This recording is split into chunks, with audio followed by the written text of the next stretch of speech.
Alex Epstein. Oh, my gosh.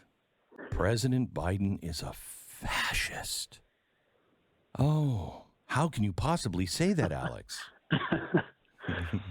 Well, so thank you for picking my most controversial and most literally true quote. Yes, it is. In a long time. Yeah, it is truth. By the way, let me introduce you. This is Alex Epstein. Epstein. He is the founder and CEO. You got it right the first time. It's Did Epstein, I? Epstein, sorry. Doesn't really matter. Alex Epstein, founder and CEO, Center for Industrial Progress, author of The Moral Case for Fossil Fuels, and it is a great, great book. All right, Alex, how could that possibly be true?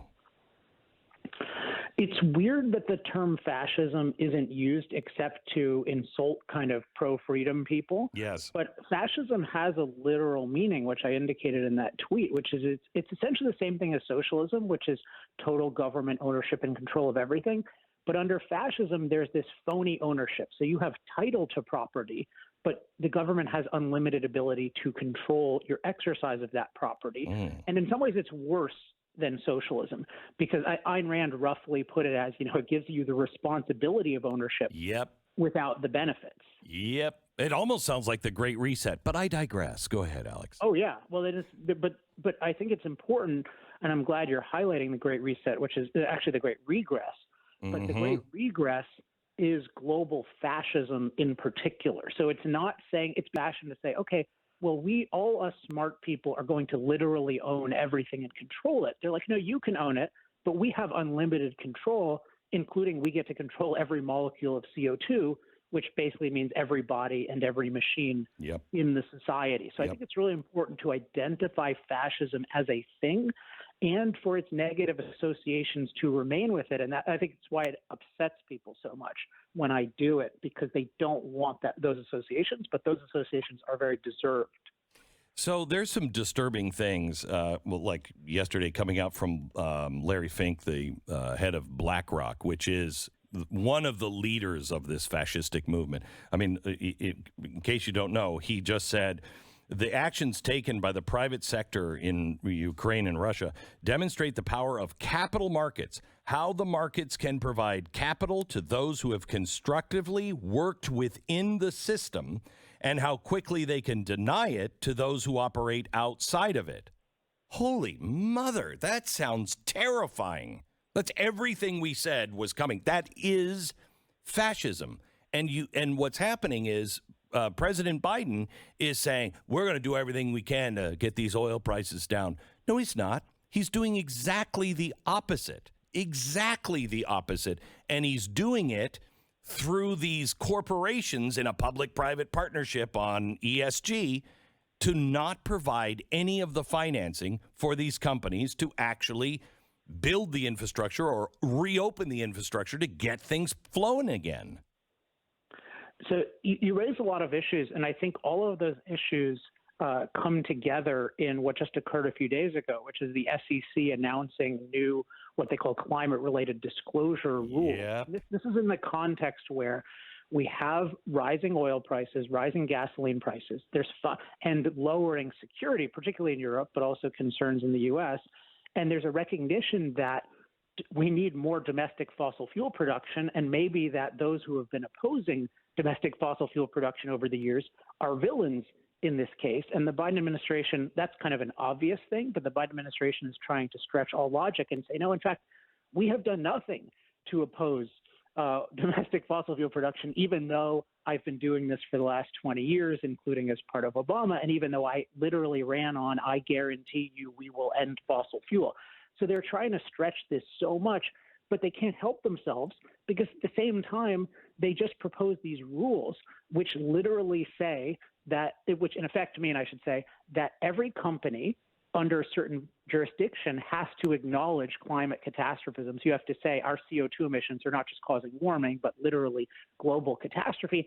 And you have to adopt practices that the government deems good. And they specify particular things like renewable energy, which really means unreliable solar and wind. So if that's not fascism, I don't know what is, but it's even worse than regular fascism because it's green fascism, which means green is the idea that human impact is bad. So which is an anti-human idea. So it's anti-industrial fascism. So the worst of all worlds, government control, but it's not even trying to make industry effective. It's trying to make industry green, which ultimately means just we don't do anything. So here's one thing that, because I'd like you to make the moral case, but here's something that most people don't know. When Trump got into office, Rick Perry was our Secretary of Energy, and he went over to Poland. And Poland is somebody that was completely dependent on Russia for their gas. And Rick said, well, how much gas do you guys need? And he told him, the president of Poland told him, and he's like, I think we can get that from just Texas alone. Hey, don't worry about your gas problem. We were shipping so much natural gas over to Poland that they were actually selling part of it because they had enough for themselves. They were selling part of it to Ukraine. That took everybody out of the Russia pipeline. And Biden comes in, that's over. We're not sending it now. That's insanity. Well, so there's just this basic fact, which is that the U.S. has virtually limitless quantities of fossil fuel that we can produce domestically and abroad. So, and this is true of the world in general. So when you see price spikes and supply not meeting demand, you can be sure that's a political phenomenon, not a physical phenomenon or some like lack of skill or something like that. And the natural gas case that you raise is a very instructive example. Recently on my podcast, Power Hour, I had Toby Rice, who's the CEO of EQT, which is the nation's largest natural gas producer. And he says, we could be producing a third more natural gas if we had the pipeline infrastructure and the export infrastructure. Well, who's been opposing pipelines and exports for 20 years? Mm-hmm. Joe Biden and in general, the anti-fossil fuel left. So the idea that they've done nothing to restrict production is just an insult to our intelligence. Yeah.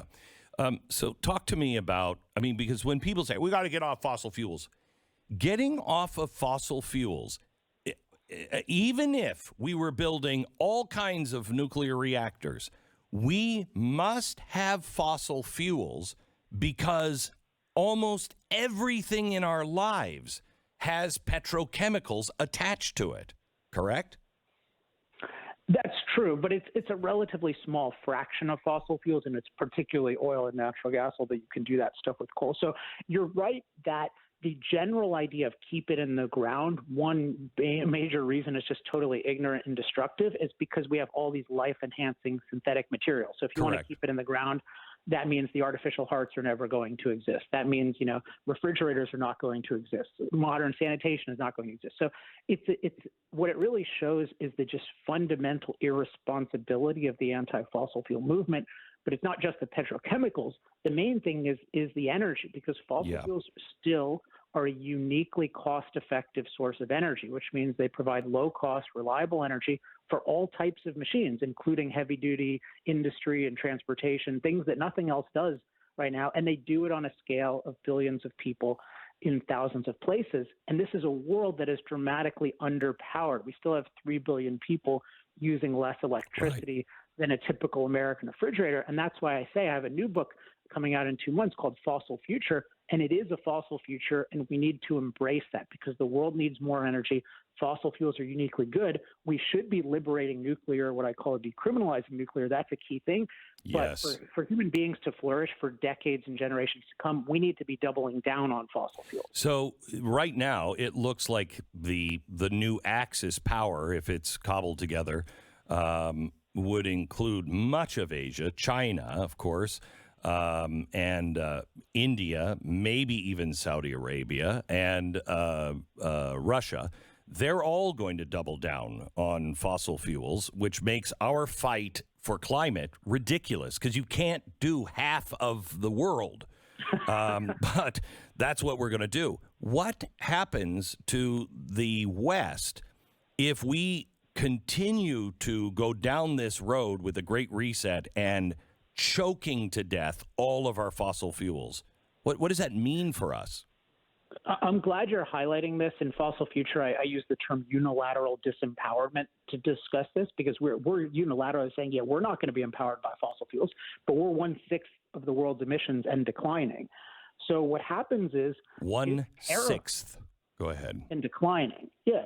And so if you look at it, it's really terrifying. I mean, we're just getting a memory now of the 70s, which I was not alive in. I was born in 1980, but I know the history. People have had no idea until recently what an energy crisis is like and what you will do in an energy crisis. But what you see with Europe is look how cowardly they are in the face of Russia. They won't do anything. Why?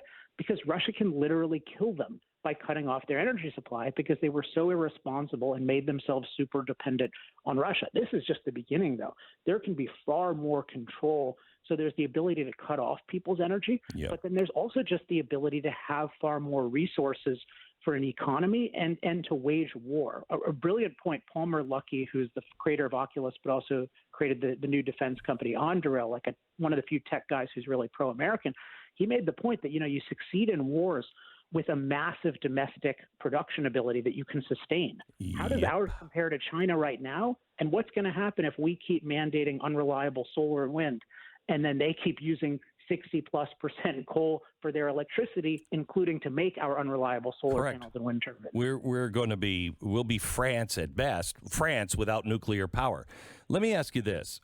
We keep talking about, gas is so expensive, you just buy an electric car. The electricity coming from the outlet is not a magic box. Most of it is made by coal. Some of it is made by fossil fuels. Some of it is made by nuclear.